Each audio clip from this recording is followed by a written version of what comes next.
Hello guys, I am Vishali Kikan from Dopamine और हम लोग डिस्कस कर रहे हैं वीएलएसआई टेक्नोलॉजी।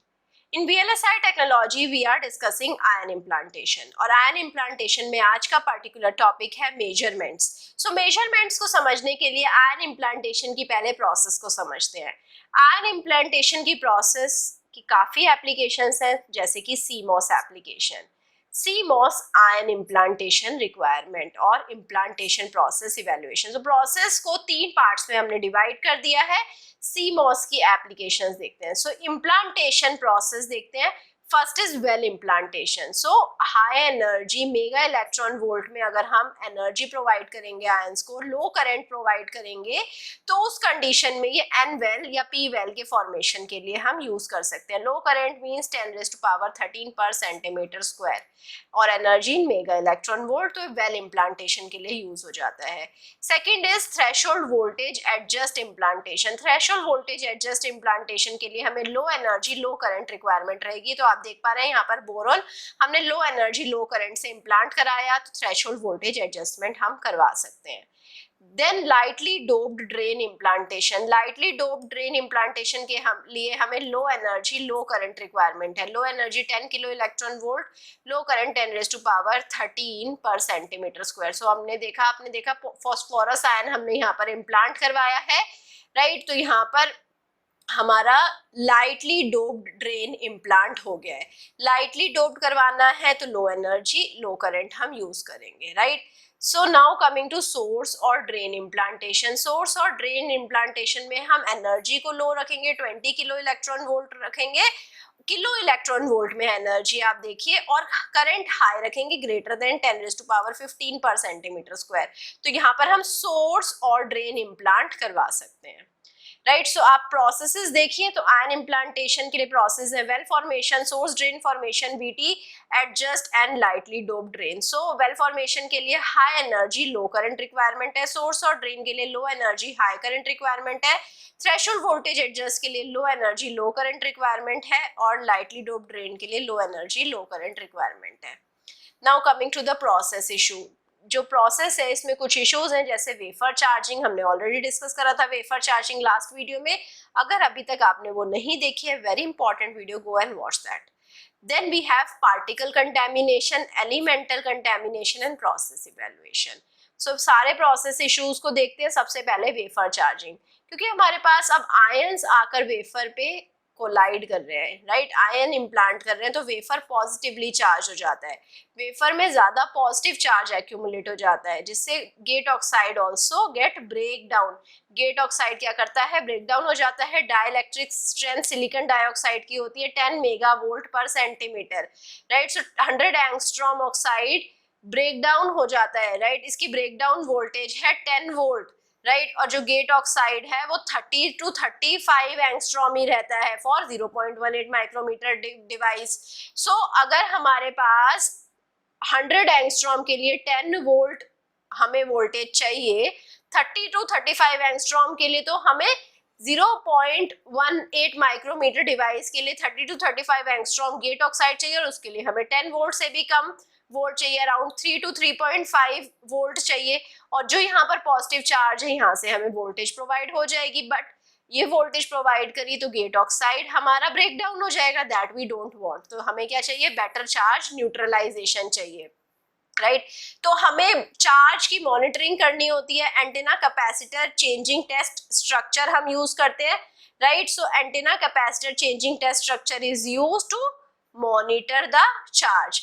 इसमें क्या करते हैं हम, पॉलीसिलिकॉन पैड एरिया का रेशो थिन ऑक्साइड एरिया से निकालते हैं, और इसे हम बोलते हैं antenna ratio. Polysilicon pad area ratio with thin oxide area ratio, और ये हो सकता है 1,00,000:1 जितना high polysilicon pad area oxide area से 1,00,000 टाइम्स ज्यादा होता है। जितना ज्यादा एंटीना रेशो रहता है उतना ही ज्यादा इजी रहता है थिन गेट ऑक्साइड को ब्रेक डाउन करना। सो अगर आप टॉप व्यू से देख रहे हैं तो यहाँ पर पॉलीसिलिकॉन है, राइट, ये फील्ड ऑक्साइड है और यहाँ पर आप देख पा रहे हैं गेट ऑक्साइड है। Polysilicon pad area to the gate oxide area, आप देख पा रहे हैं ऑलरेडी स्ट्रक्चर से भी देख पा रहे हैं पॉलीसिलिकॉन का पैड एरिया कितना ज्यादा है, ऑक्साइड का एरिया कितना कम है, 1,00,000:1 का रेशियो रहेगा, राइट, साइड व्यू से आप अच्छे से देख पाएंगे। Now coming to the particle contamination. Particle contamination क्या होता है? पार्टिकल से सरफेस कंटेमिनेट हो जाता है। अब जो लार्जर पार्टिकल्स हैं ये आयन बीम को ही ब्लॉक कर देते हैं अगर हमारी लो एनर्जी प्रोसेस है। So VT adjust, LDD and SD implantation, threshold voltage adjust, lightly dope drain, source और ड्रेन इम्प्लांटेशन, सारी लो एनर्जी प्रोसेसेस हैं। यहाँ पर अगर पार्टिकल कंटेमिनेशन हुआ तो बहुत ज्यादा डैमेज प्रोड्यूस कर सकता है, इनकम्प्लीट डोपेंट जंक्शन प्रोवाइड कर सकता है और यील्ड को खराब कर सकता है।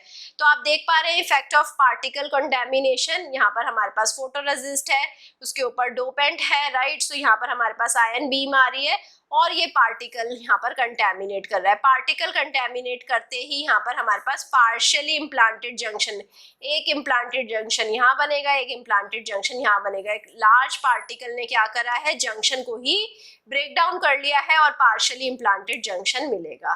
सो को इम्प्लांटेशन हो जाता है, को implantation with other element with intended dopant. जो इंटेंडेड डोपेंट है वो तो इम्प्लांट हो ही रहा है बट इसके साथ को इम्प्लांटेशन हो जाता है दूसरे एलिमेंट्स का, जैसे कि molybdenum 94++ and 11Bf2 positive have same mass to charge ratio which is 49, right? So इन दोनों का mass to charge ratio same है, तो जब Bf2 पॉजिटिव 11 जाएगा तब molybdenum 94++ भी एनालाइजर के थ्रू पास कर जाएगा। Analyser can not separate these two, so 94 molybdenum++ cause heavy metal contamination. 94 molybdenum++ अगर आयन बीम में प्रेजेंट होएगा सरफेस के ऊपर जाकर कंटेमिनेट कर देगा और जिससे हमें पार्शियली इम्प्लांटेड जंक्शन मिलेंगे। Ion source can't use stranded stainless steel, so iron source standard stainless steel को नहीं यूज कर सकता है। कुछ और मेटल जैसे कि मटेरियल जैसे कि ग्रेफाइट और tantalum are normally use. So graphite और टेंटेलम हम यूज करते हैं। अगर हम स्टैंडर्ड स्टेनलेस स्टील यूज करेंगे तो वहां पर molybdenum कंटेमिनेशन के चांसेस बढ़ जाएंगे। Now coming to the process evaluation. Process evaluation के लिए हम लोग यूज करते हैं 4-point probe, thermal wave optical measurement system which is OMS। 4-point probe क्या होता है? 4-point probe method is going to do the measurement of resistance, conductivity की मेजरमेंट करता है। एनीलिंग के बाद हम इसे यूज करते हैं, शीट रेजिस्टेंस को मेजर करता है। शीट रेजिस्टेंस क्या होता है? Function of dopant concentration and junction depth. तो अगर हमें रेजिस्टेंस पता है तो हमें पता लग जाएगा कि डोपेंट की कंसंट्रेशन कितनी, क्योंकि जितना ज्यादा डोपेंट रहेगा उतनी कम रेजिस्टेंस रहेगी। जंक्शन डेप्थ भी हम पता कर सकते हैं। It is commonly used to monitor doping process. 4-point probe method को कॉमनली डोपिंग प्रोसेस को मॉनिटर करने के लिए रखा जाता है। सो यहाँ पर आप देख पा रहे हैं सबस्ट्रेट है, डोप्ड रीजन है, इसके ऊपर हमने 4-point probe रख दिया है। दो प्रोब से हमारा वोल्ट मीटर कनेक्टेड है और 2 प्रोब से हमारा एम मीटर कनेक्टेड है। सो वोल्टेज और करंट का हमें मेजरमेंट मिल जाता है। So for a typical 4-point probe S1 = S2 = S3, ये जो डिस्टेंसेस है प्रोब्स के बीच में ये सब 1 mm रखते हैं। अगर current is applied in between P1 and P4, P1 और P4 के बीच में करंट अप्लाइड होता है, RS = 4.53 V/I। करंट अगर हम P1 और P3 के बीच में लगाते हैं तो RS is 5.75 V/I। So this is how हम शीट रेजिस्टेंस निकाल सकते हैं, मेजरमेंट्स कर सकते हैं। Now coming to the thermal wave system. यहाँ पर अगर हम आर्गन पंप लेजर को यूज करते हैं, argon pump laser thermal pulses को वेफर सरफेस के ऊपर जनरेट करवा देता है। Argon pump laser thermal pulses को जनरेट करवाता है वेफर सरफेस के ऊपर। We can use helium neon probe laser also. Helium neon probe laser क्या करता है? डीसी रिफ्लेक्टिविटी आर को मेजर करता है and reflectivity modulation induce by the pump laser generate करता है at the same spot. So helium neon probe laser क्या कर रहा है? इट मेजर्स द रिफ्लेक्टिविटी और रिफ्लेक्टिविटी मॉड्यूलेशन इंड्यूस करवाता है पंप लेजर के साथ। So the ratio of OR by R is called as thermal wave. Thermal wave क्या होता है? Ratio of OR, right? So reflectivity modulation divided by the DC reflectivity, right? So that is called the thermal wave signal. Thermal wave signal OR by R is related to crystal damage. Thermal wave हमें क्यों ही निकालना था? Crystal damage find out करने के लिए. अब crystal damage किससे related होता है? कितना हमने इम्प्लांट करा है, जितना हमने इम्प्लांट करा है उससे रिलेशन में ही हमारे पास क्रिस्टल डैमेज आता है. सो आप देख पा रहे हैं यहाँ पर हमारे पास थर्मल वेव सिग्नल डिटेक्टर है. थर्मल वेव सिग्नल डिटेक्टर से यहाँ पर हम प्रोब लेजर को यूज कर रहे हैं. सो यहाँ पर हमारे पास OR और R की मेजरमेंट हो जाएगी. OR और R की मेजरमेंट से यहाँ पर हम पंप लेजर यूज कर रहे हैं, प्रोब लेजर यूज कर रहे हैं. सो पंप लेजर और प्रोब लेजर के डिफरेंस से यहाँ पर हमें OR जनरेट हो जाएगा, राइट? और वेफर के ऊपर यहाँ पर हम R जनरेट कर सकते हैं. OR बाय R से हमें थर्मल वेव सिग्नल मिल जाएगा. थर्मल वेव से हमें पता लग जाएगा कितनी इम्परफेक्शंस है. थर्मल वेव सिस्टम को फाइंड आउट करा जाता है immediately after the implant process. Implant करते ही थर्मल वेव सिस्टम को हम यूज कर लेते हैं.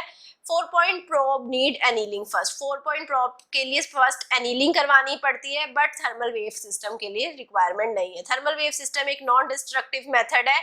इससे हम किसी भी सिस्टम को वेफर से कांटेक्ट में नहीं लेकर आ रहे हैं. 4 पॉइंट प्रोब में क्या होता है? जो प्रोब्स होते हैं वो वेफर के डायरेक्टली कांटेक्ट में आते हैं और वेफर के स्ट्रक्चर पे डैमेज के चांसेस रहते हैं, राइट? सो थर्मल वेव सिस्टम एक नॉन डिस्ट्रक्टिव मेजर है. It can measure production wafers, right? It can measure production wafers. 4 point probe system is only good for test wafer. Test wafer के लिए ही 4 point probe measurement system use किया जाता है. लो sensitivity होती है thermal wave system की लो doses पर, right? जैसे ही डोजेज बढ़ाते जाते हैं डैमेज बढ़ता जाता है और थर्मल वेव सिस्टम की सेंसिटिविटी भी बढ़ती जाती है. Drift of the thermal wave signal over time shows कि कितना ज्यादा टाइम के साथ डैमेज बढ़ रहा है. As soon as the time is changing, the thermal wave system will be giving different results. So it need to be taken as soon as the implantation finish. जैसे ही implantation finish हो जाता है thermal wave system को हटा लिया जाता है. So we don't have very high measurement accuracy with thermal wave system. Thermal wave system के साथ मेजरमेंट एक्यूरेसी इतनी ज्यादा नहीं होती है क्योंकि यहाँ पर लेजर हीटिंग से क्रिस्टल डैमेज कुछ रिलैक्स भी हो जाता है. तो उससे अगर लेजर हीटिंग से डैमेज ही रिलैक्स हो गया और हमें डैमेज को ही मेजर करना था, सो एक्यूरेसी डिक्रीज हो जाएगी. Then comes the optical measurement system, OMS. OMS is used, it's a measurement system optical. So optical system को हम measurement के लिए यूज करते हैं. ट्रांसपेरेंट वेफर कोटिंग करते हैं. Transparent wafer coated with a thin layer of copolymer. एक thin layer of copolymer से वेफर को कोट किया जाता है जिसके अंदर एनर्जी सेंसिटिव डाई होती है, right? So it contains energy sensitive dye. Ion implantation के प्रोसेस के दौरान एनर्जेटिक आयंस कोलाइड करते हैं डाई मॉलिक्यूल्स के साथ और इन्हें ब्रेक डाउन कर देते हैं. से कोपॉलीमर बनता है और ये और ट्रांसपेरेंट हो जाता है. जितनी ज्यादा डोजेज होती है उतनी ज्यादा ट्रांसपेरेंसी इंक्रीज हो जाती है. फोटोन काउंट चेंज होता रहता है बिफोर एंड आफ्टर इम्प्लांटेशन और इससे हमें आयंस की डोजेज पता लगती है. सर्टेन एनर्जी पे कितने आयंस हैं. तो आप देख पा रहे हैं ऑप्टिकल मेजरमेंट सिस्टम. यहाँ पर हमने क्वार्ट्ज हैलोजन लैंप यूज करा है. 600 नैनोमीटर फिल्टर यूज करा है तो 600 नैनोमीटर की लाइट यहाँ पर जाएगी. यहाँ पर हमने फोटो डिटेक्टर यूज करा है, राइट? और फोटो डिटेक्टर से हमें बिफोर और आफ्टर इम्प्लांटेशन PDI काउंट करते हैं, राइट? सो बिफोर इम्प्लांटेशन और after implantation PDI count we can do and इस PDI काउंट से हमें पता लग जाता है कि क्या क्या मेजरमेंट्स हैं, right? So these are the reference books, very amazing books, you can refer. And I hope आपको सेशन समझ आया होगा, पसंद आया होगा. अगर सेशन पसंद आया लाइक करिए, सब्सक्राइब करिए, दोस्तों के साथ शेयर करिए and also give me your feedback. And also don't forget to download our mobile app and link is present in the description box below. उसमें हमारे notes हैं. If you want to access the notes, you can go to the description. Go to the comment if you have any query. Put the query in the comment and we will meet soon in the next class. Bye bye. Thank you.